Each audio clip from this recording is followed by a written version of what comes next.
इस वक्त हमारे साथ अमृतसर से सांसद गुरजीत सिंह ओजला हैं, कांग्रेस पार्टी के वरिष्ठ नेता भी हैं। और आज संसद भवन में एक दिलचस्प वाकया हुआ जब गुरजीत सिंह ओजला एसआईआर को लेकर मीडिया से बात कर रहे थे और उसी दौरान केंद्रीय मंत्री रवनीत बिट्टू ने इंटरवीन किया और संसद में इन दोनों के बीच नोकझोंक हुई। हम बात करते हैं ओजला साहब। ओजला साहब, क्या मुद्दा था? क्यों रवनीत बिट्टू आ गए और उन्होंने आपको काउंटर किया कि कोई जीत कांग्रेस पार्टी की नहीं? नहीं, देखिए पता क्या है, वो तो पता नहीं क्या उनका ध्यान होगा, लेकिन हम तो बात कर रहे हैं कि जो राहुल गांधी जी ने मुद्दा उठाया है बिल्कुल जेन्युइन मुद्दा विद प्रूफ। और वो चैलेंज कर रहे हैं कि यदि आपके पास इलेक्शन कमीशन के पास इसको चैलेंज करने के लिए बात है तो बात सामने है, क्योंकि 6 महीने लगे हैं वो पूरी वोट लिस्ट को खंगालने में एक विधानसभा को, और वहाँ एक एक वोट को चेक किया, वेरीफाई किया और फिजिकली चेक कर करके वो आदमी है वहाँ, तो फिर वो राहुल गांधी सामने लेके आए। तो हम तो उस पर बात कर रहे थे मीडिया से कि अब इलेक्शन कमीशन डिजिटल कुछ उसका डॉक्यूमेंट देता नहीं है, तो मीडिया पे वो कह देता है कि ये गलत है। गलत साबित करो ना सामने आकर। तो इसी समय रवनीत बिट्टू जी कहीं देख रहे थे, वो भी आगे बोलने लगे कि आप कैसे जीते। हमने बोला बिल्कुल हम जीते हैं। उस समय आपको पता नहीं था, आप नशे में थे, आपको लग रहा था 400 पार हम हो चुके हैं। जब आपको पता चला कि आप बहुमत के नज़दीक भी नहीं आए, तो फिर आप जो बीजेपी ये प्लान बना के रखती है ABCD, फिर आपने बी प्लान जो वोटों का धांधली वाला ये शुरू कर दिया है। हरियाणा, महाराष्ट्र, देखो पूरा मीडिया कह रहा है, इंटेलिजेंस कह रही है बीजेपी हार रही है, लेकिन बीजेपी जीत रही है। तो उसका कुछ ना कुछ तो कारण था। वो कारण राहुल गांधी ने ढूंढ के सामने रख दिया है। अब इनको कोई बात आती नहीं है, पार्लियामेंट में आना नहीं चाहते, डॉक्यूमेंट देना नहीं चाहते, सवाल हमसे कर रहे हैं। सवाल इनके ऊपर है, सत्ता में ये है।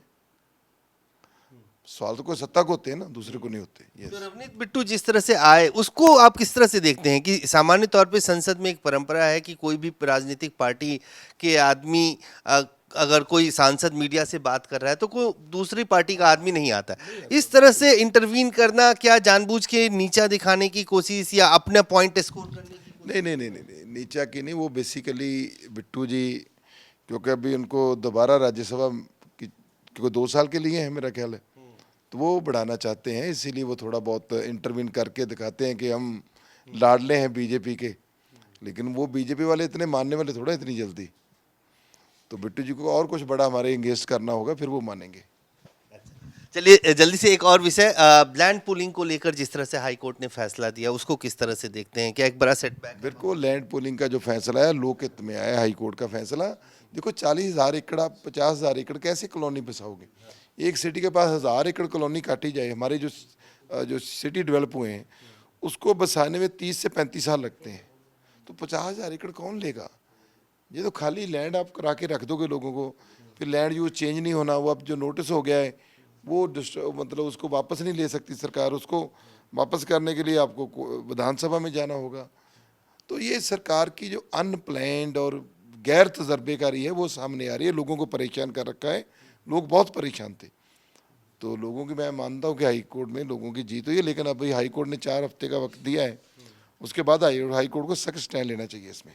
एक छोटा सा आखिरी सवाल, कनाडा में लगातार जिस तरह से फिर से कपिल शर्मा के कैफे के ऊपर अटैक हुआ, वहाँ खालिस्तान की एम्बेसी खोल दी गई, तो बार बार जिस तरह से हो रहा है, आपको लगता है भारत सरकार को सख्ती के साथ? बिल्कुल सख्ती के साथ पेश आना चाहिए। हमारा देखो पंजाबी जवान है और पंजाब में बहुत उसका नाम है, उसने पूरा पंजाब को देश में रोशन किया, खासकर अमृतसर को।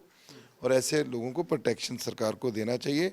और ये मुद्दा कनाडा सरकार के समक्ष भी रखना चाहिए। लेकिन कनाडा एक ऐसा कंट्री है जहाँ जितने भी क्राइम करने वाले लोग हैं वो वहाँ पहुँच चुके हैं, और सरकार का उसके कानून बहुत कह सकते हो कि लचीले हैं, बहुत नरम हैं, कि वो उनके ऊपर कार्रवाई भी नहीं करते थोड़ी देर।